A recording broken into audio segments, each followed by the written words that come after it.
नमस्कार, आप देख रहे हैं टाइम्स नाउ नवभारत का डिजिटल प्लेटफॉर्म। मैं हूं प्रतिभा ज्योति और हमारे साथ हैं हमारे सहकर्मी सहयोगी शिशुपाल कुमार जी। लेकिन हम इन्हें मजाक में अक्सर पाकिस्तान के एक्सपर्ट के तौर पर जानते हैं।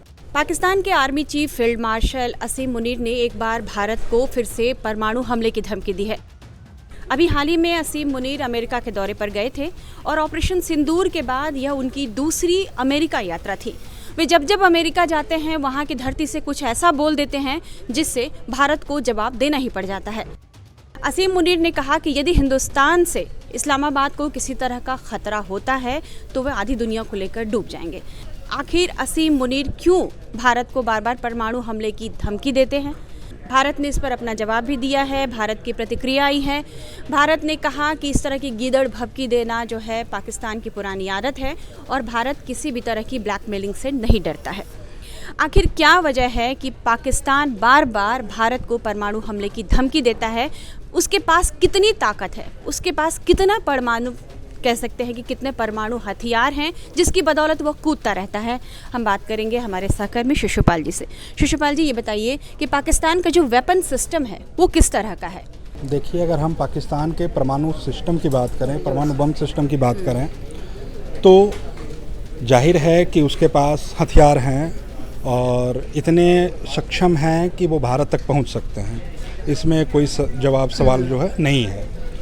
पाकिस्तान 1970 के आसपास उसने अपना परमाणु हथियार का सेटअप शुरू किया था और 1998 में बनाने में सफल रहा। लेकिन उसको 24 साल लगे। हमने जो पहला परमाणु परीक्षण किया, उसका 24 साल बाद जी, उसका रीज़न ये रहा कि पाकिस्तान की जो टेक्निक थी वो चोरी टेक्निक है। उसने अपना खुद का टेक्निक नहीं बनाया है। जो परमाणु बम के उसके पास जो टेक्निक है वो चोरी की है। इंडिया ने जो भी परमाणु बम का टेक्निक बनाया, परमाणु बम डेवलप किया, उसके रिएक्टर डेवलप किए, वो सब उसकी अपनी टेक्निक है। तो चोरी करके बनाने में और अपना बनाने में समय लगता ही है। जब 1998 में उसने परमाणु बम का पहला टेस्ट किया, 1999 में जो है सो करगिल वॉर हुआ, तब से पाकिस्तान हमेशा धमकी देते रहता है। धमकी की एक बात कई बार ऐसा हो हाँ, मतलब वहाँ के राष्ट्रपति और ये परवेज़ मुशर्रफ हो, चाहे एनीबॉडी कोई भी हो, धमकी आती रही है। उसमें कहीं कोई जो है कमी नहीं हुई है। अब अगर हम इस पर आएँ कि उनके हथियार किस तरीके के हैं और क्या वो भारत पर अटैक करने में सक्षम हैं और उनका क्या दायरा है, तो उनके पास मिसाइल की एक रेंज है जो लंबी दूरी से लेकर के, मध्यम दूरी से लेकर के शॉर्ट रेंज तक की है, जिसमें शाहीन है, बाबर है, एयर क्रूज मिसाइल है और उसकी पनडुब्बी से भी जो है परमाणु मिसाइल जो है लॉन्च की जा सकती है।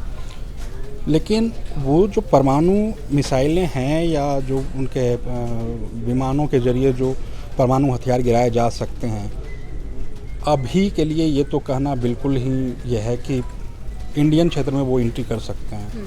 भारत का जो डिफेंस सिस्टम है वो इतना ज़्यादा स्ट्रॉन्ग है। हमने ऑपरेशन सिंदूर में ऑपरेशन सिंदूर में हम ऑलरेडी उसको दिखा चुके हैं। जबकि एक लाइक ये जैसा वायुसेना चीफ ने हमारा कहा है कि ये एक शतरंज के टाइप का वॉर था।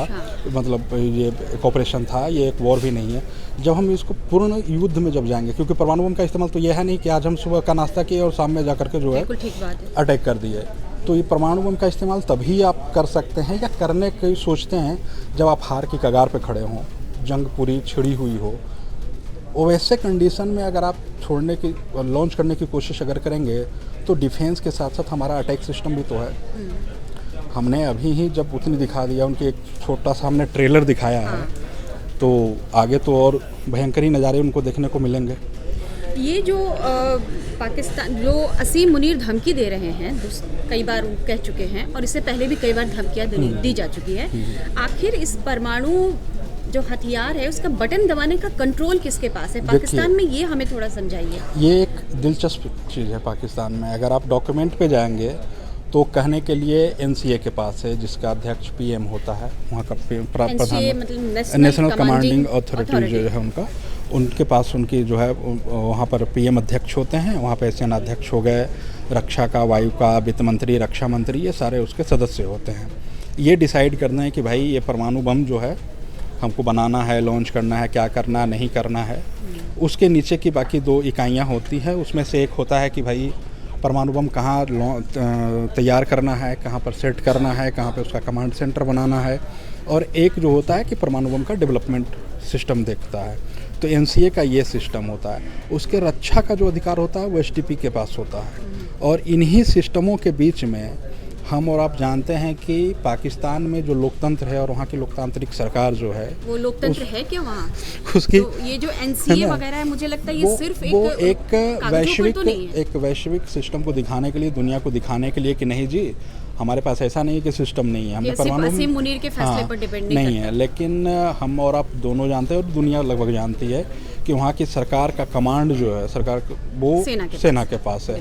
आज भी नवाज शरीफ, आप ऑपरेशन सिंदूर के बाद देख लीजिए, जो काम पीएम को करना चाहिए वो काम वहाँ का सेनाध्यक्ष कर रहा है। क्योंकि देखिए हमारे यहाँ से तो कभी इस तरह की कोई बात नहीं होती, हमारी सेना कभी इस तरह की बात नहीं करती, भारत ने कभी कोई इस तरह की, भारत सोच भी नहीं सकता कि वो किसी देश को परमाणु हमले की धमकी देगा।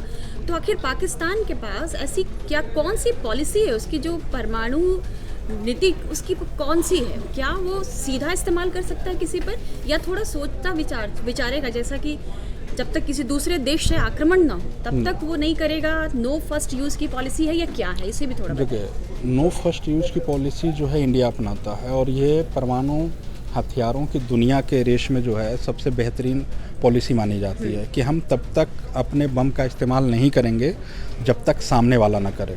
अगर सामने वाला करेगा तो फिर हम करेंगे। भारत में तो वैसे भी बहुत धैर्य है ना? बहुत इंतजार करेगा। और एक ये जो धमकियां आती हैं ना, उनका जो पॉलिसी है वो ये कहता है कि जी अगर हमें लगा कि हमारे ऊपर आक्रमण होगा तो हम अपना परमाणु बम जो है लॉन्च कर देंगे, हम मिसाइल लॉन्च कर देंगे, हम अटैक कर देंगे। उसका उन्होंने 2-3 चरण रखा है कि हम पहले चेतावनी देंगे, है ना, उसके बाद फिर हम जो है उसका टेस्ट करेंगे, फिर हम अटैक करेंगे। कहीं थोड़ी शंका पहले उनको ऐसी बात है, कहीं हाँ, थोड़ी शंका हो तो, हालांकि ये भी एक कहने की बात है। आप एक उदाहरण के तौर पे समझिए कि रूस यूक्रेन के साथ पिछले 3 सालों से जंग लड़ रहा है। रूस की हथियार क्षमता जो है वो दुनिया की बेहतरीन देशों में से एक है, लेकिन उसने आज तक परमाणु बम का इस्तेमाल नहीं किया। कोई भी, है ना, मतलब कोई भी देश ये कहने से पहले भी 10 बार सोचेगा। आज की तो युद्ध की जो जटिल सिस्टम जो आज की वर्तमान दुनिया के परिवेश में जो है, उसमें परमाणु बम का इस्तेमाल करना और धमकी देना 2 अलग अलग चीज़ें हैं। ये इनकी गिदर भभकियाँ जो है आप देख लीजिए तो पिछले 10-15 सालों से चलती आ रही है। एक तो आते हैं जो 250 ग्राम आधे किलो वाले बम भी बता के चले जाते हैं। इनके मंत्री जो है, पूर्व मंत्री हैं, इमरान खान की सरकार में से वो मंत्री थे। तो ये नासमझी वाला बयान है, ये गिदर भभकी है कि ये बस हम ये कर देंगे जी, हम वो कर देंगे। पाकिस्तान के परमाणु हथियारों को लेकर के पूरी दुनिया में चिंता रही है। भारत इसे कई एक बार वैश्विक संगठनों उठा चुका है इन चीज़ों को लेकर के। तो वहाँ पे चाहे वो अमेरिका हो, चाहे वो और भी कंट्रीज़ हों, जो रूस हो, या जो भी जिम्मेदार मुल्क अपने आप को सुरक्षा परिषद में भी जो बैठे हुए, तो इतनी आसान बात नहीं है कि हमने कहा एक जी बम हम लॉन्च करेंगे और हम लॉन्च कर दिए। तो ये एक है कि इसको आप गिदर भभकी के अलावा और कुछ ज़्यादा मानने की ज़रूरत नहीं है, और हमारी सरकार वही करती भी है। हाँ, नज़रअंदाज करती है ऐसे बयानों को जो है। पिछले 48 घंटे में 4 जो पाकिस्तान के 4 बड़े नेता हैं उनके बयान आ चुके हैं। हाँ। कभी सिंधु जल समझौते को लेकर बार-बार बयान आ रहे हैं, और ये आपको लगता है कि कुछ भविष्य में हो सकता है कि थोड़ी रियायत मिल जाए पाकिस्तान को? नहीं, देखिए रियायत तो तब की बात है जब हमारी सरकार का मोटिव क्लियर है कि गोली और बंदूक जब आप आतंकवाद लेके चल रहे हैं तो हम बात नहीं करेंगे, हम राहत नहीं देंगे। सिंधु को लेकर के पाकिस्तान का डर 2-3 पॉइंटों में ये है कि सिंधु जो है पाकिस्तान की लाइफलाइन है। अगर उसका पानी आप 50% भी रोक लेते हैं, 70% भी रोक लेते हैं, है ना, खाद्य संकट पैदा तो हो जाएगा, खाद्य संकट उसका पूरा का पूरा इलाका पैदा हो जाएगा। और अभी ऑपरेशन सिंदूर से पहले आप देखिए, सिंधु नदी पे वहाँ जो है 4 नहरों का एक प्रोजेक्ट लाया गया था कि वहाँ से 4 नहर निकाल करके पाकिस्तान के उन इलाकों में पानी हम पहुँचाएंगे जहाँ पर जो है पानी का संकट है। तो जो आपका सिंध प्रांत है वहीं पे इसका तगड़ा विरोध हो रहा था, भयंकर विरोध हो रहा था कि नहीं जी हमारा पानी उधर चला जाएगा। तो ऑलरेडी पानी की वहाँ किल्लत है।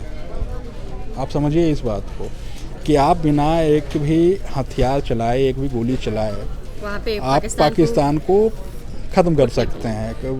मतलब कह सकते हैं कि एक तरह से मूर्खता की हद है पाकिस्तान की। उसको भारत के सामने कह सकते हैं कि उसको गिड़गिड़ाना चाहिए, भारत के सामने हाथ जोड़ना चाहिए कि भाई हम माफ़ी मांगते हैं, गलती हो गई, हम आगे से ऐसा नहीं करेंगे, आपके साथ कोई संघर्ष नहीं करेंगे, हमारा पानी हमें पानी आने दीजिए। बिल्कुल, देखिए भारत जो है शांति प्रिय मुल्क है, पूरी दुनिया जानती है इसको, इतिहास रहा है पूरा इनका। तो हमारा जिस तरीके का इतिहास है उसमें पाकिस्तान को सिर्फ एक काम करना, भैया हम आतंकवाद को हम सपोर्ट नहीं करेंगे, हाँ। हम ना पैसे देंगे उनको, ना हथियार देंगे। भारत की शर्त ही यही है कि आप आतंकवाद छोड़ दीजिए और आप हमारे साथ अच्छे से आपने पाकिस्तान ने जिस दिन इन चीज़ों से हाथ खींचा वो तो अपने आप धीरे धीरे डेवलप करने लगेगा, फिर इंडिया को क्या तकलीफ है उससे। हमारी दिक्कत तो मेन आतंकवाद को लेकर के कि आप आतंकवाद को छोड़िए। अगर आप आतंकवाद को नहीं छोड़ते हैं और उसके बाद कहेंगे परमाणु बम, तो परमाणु बम ले आइए ना, आपका मिसाइल पहुंचेगा क्या यहाँ? हमारा तो ब्रह्मोस पहुंच चुका है। पाकिस्तान पानी देख ले, लोगों को पानी पिला दे, हाँ। या फिर आतंकवादी उन्हें पानी पिलाते रहेंगे। ये पाकिस्तान को तय करना है कि वो परमाणु हमले की धमकी दे करके भारत पर दबाव बनाने की कोशिश करता है या अपने लोगों को पहले भूखे प्यासे मरने से पाकिस्तान बचा ले। आज की चर्चा आपको कैसी लगी कमेंट बॉक्स में ज़रूर बताइएगा और हम आगे भी इस तरह की चर्चाओं के साथ आपके सामने फिर ज़रूर आएंगे। शिशुपाल जी, आपका बहुत बहुत धन्यवाद।